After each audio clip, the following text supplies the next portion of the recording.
ನಾನು ಆಗಾಗ ತುಂಬ ಹಳ್ಳಿ ಕಡೆಗೆ ಹೋಗ್ತೇನೆ. ಸಣ್ಣ ಸಣ್ಣ ಊರುಗಳಲ್ಲಿ ಜನರನ್ನು ಭೇಟಿ ಆಗ್ತೇನೆ. ಈಗ ಒಂದು ಕಡೆ ಹೋದಾಗ ಅಲ್ಲಿ ಕೆಲವು ಹಿರಿಯರ ಜೊತೆಗೆ ಮಾತಾಡ್ತಾ ಇದ್ದೆ. ಆಗ ಅವರು, ನಿಮಗೇನಪ್ಪ ಪಟ್ಟಣದಲ್ಲಿರೋರು ಎಲ್ಲ ನಿಮ್ಮ ಅನುಕೂಲಕ್ಕೆ ತಕ್ಕಂಗೆ ಇರ್ತದೆ, ಎಲ್ಲ ಅವಕಾಶಗಳು ಸಿಗ್ತವೆ. ಮತ್ತು ಹಿಂದುಳಿದ ಪ್ರದೇಶದಲ್ಲಿ ಮಕ್ಕಳಿಗೆ ಯಾವ ಮಾದರಿಯೂ ಇಲ್ಲ, ಅವಕಾಶಗಳು ಇಲ್ಲೇ ಇಲ್ಲ.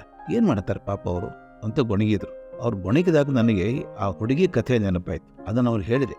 ಇದೊಂದು ನೈಜ ಘಟನೆ, ಇತ್ತೀಚೆಗೆ ನಡೆದಿತ್ತು. ಆ ಹುಡುಗಿ ಬದುಕಿದ್ದು ಇಂಡೋನೇಷ್ಯಾದಲ್ಲಿ.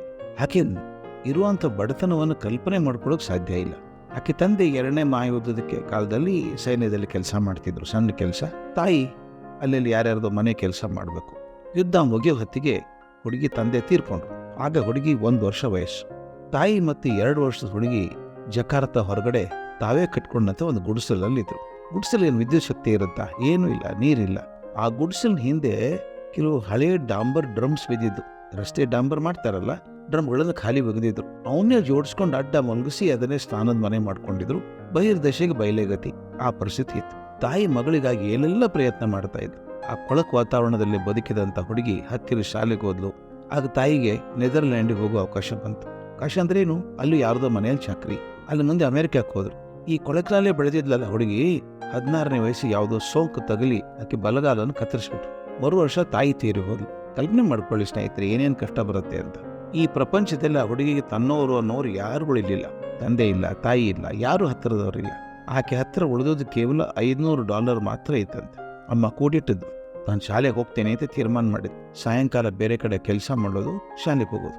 4 ವರ್ಷ ಓದಿ ಅತಿ ಹೆಚ್ಚಿನ ಅಂಕ ಗಳಿಸಿ ರ್ಯಾಂಕ್ ಪಡೆದ್ಲು. ಮತ್ತು ಶಿಕ್ಷಣ ಮುಂದುವರಿಸಿದ್ಲು. ಕಾನೂನು ವಿಭಾಗಕ್ಕೆ ಹೋಗಬೇಕು ಅಂತ ಕಾನೂನು ವಿಭಾಗದಲ್ಲಿ ಒಂದು ಪದವಿ ಪಡ್ಕೊಂಡು ಅಲ್ಲಿ ಉನ್ನತ ಶ್ರೇಣಿ.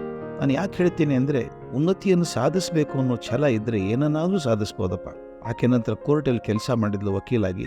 ಪರಿಶ್ರಮದಿಂದ ಒಳ್ಳೆ ಹೆಸರು ಮಾಡಿದ್ಲು. ಒಳ್ಳೆ ವಕೀಲು. ಆಕೆ ಕಡೆ ಹೋದರೆ ಗೆದ್ದು ಬಿಡ್ತೀವಿ ಅಂತಿತ್ತು. ಒಳ್ಳೆ ಹೆಸರು ಬಂತು. ಹೆಸರು ಹಿಂದೆ ಹಣನೂ ಹರಿದು ಬಂತು. ಈಗೊಂದು 20 ವರ್ಷದ ಹಿಂದೆ ಆಕೆ ಕ್ಯಾಲಿಫೋರ್ನಿಯಾದ ಸರ್ವೋಚ್ಚ ನ್ಯಾಯಾಲಯದ ನ್ಯಾಯಮೂರ್ತಿಯಾಗಿ ಅಧಿಕಾರ ವಹಿಸಿಕೊಂಡ್ರು. ಆಕೆ ಹೆಸರು ಮರಿಬಾರ್ದು ನಾವು. ಜೋಯಿಸ್ ಕೆನಾರ್ಡ್ ಅಂತ. ಈ ಜೋಯಿಸ್ ಕೆನಾರ್ಡ್ ಬಂದದ್ದು ಅತ್ಯಂತ ದಾರುಣವಾದ ಪರಿಸ್ಥಿತಿಯಿಂದ. ಆದರೆ ನಾವು ನೆನಪಿಡಬೇಕಾದದ್ದು, ಆಕೆ ಸಾಧನೆಗೆ ಆ ಹಿನ್ನೆಲೆ ಅಡ್ಡಿ ಆಗಲಿಲ್ಲ. ಬದಲಿಗೆ ಮತ್ತಷ್ಟು ಅವ್ರನ್ನ ಪ್ರೇರೇಪಣೆ ಮಾಡಿತು ಮುಂದೆ ಹೋಗ್ಬೇಕು ಅಂತ. ಬಹಳಷ್ಟು ಜನ, ಅಯ್ಯೋ ನಮ್ಮಲ್ಲಿ ಏನಿದೆಯಪ್ಪ, ನಮ್ಮ ಹಿನ್ನೆಲೆ ಎಲ್ಲಿದೆ, ನಮಗೇನು ಬ್ಯಾಕ್ಗ್ರೌಂಡ್ ಏನಿದೆ ಅನ್ಕೊಂಡು ಕೊರಗಿ ಮುಂದೆ ಹೋಗೋದಿಲ್ಲ. ಆದರೆ ಕೆಲವರು ಮಾತ್ರ ಜಾಯ್ಸ್ ಕೆನಾರ್ಡ್ ಥರ ಕಷ್ಟಗಳ ಮಧ್ಯೆ ಚೆಂಡಿನಂತೆ ಪುಟಿದೆದ್ದು ತಮ್ಮಂಥವರಿಗೆ ಮತ್ತು ಉಳಿದವರಿಗೆ ಮಾರ್ಗದರ್ಶಿಯಾಗಿ ಬೀಳ್ತಾರೆ. ಚೆಂಡಿನಂತೆ ಪುಟಿಬೇಕು ಅಂತ ಹೇಳಿದೆ ನಾನು.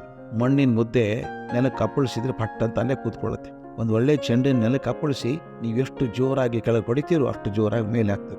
ಹಾಗೆ ಕಷ್ಟಗಳ ಸಂಕಷ್ಟ ಅವ್ರನ್ನ ಮತ್ತಷ್ಟು ಉಜ್ವಲವನ್ನಾಗಿ ಮಾಡುತ್ತೆ, ಸಾಧನೆ ಮಾಡುತ್ತೆ. ನಮ್ಮ ಮಕ್ಕಳಿಗೆ ಇದನ್ನು ಹೇಳಬೇಕು ನಾವು. ಅಯ್ಯೋ ನಮ್ಗೆ ಅವಕಾಶಗಳಿಲ್ಲ ಅನ್ನೋರಿಗೆ ಜಾಯ್ಸ್ ಕೆನಾರ್ಡ್ ಎಕ್ಸಾಂಪಲ್ ಹೇಳಬೇಕು.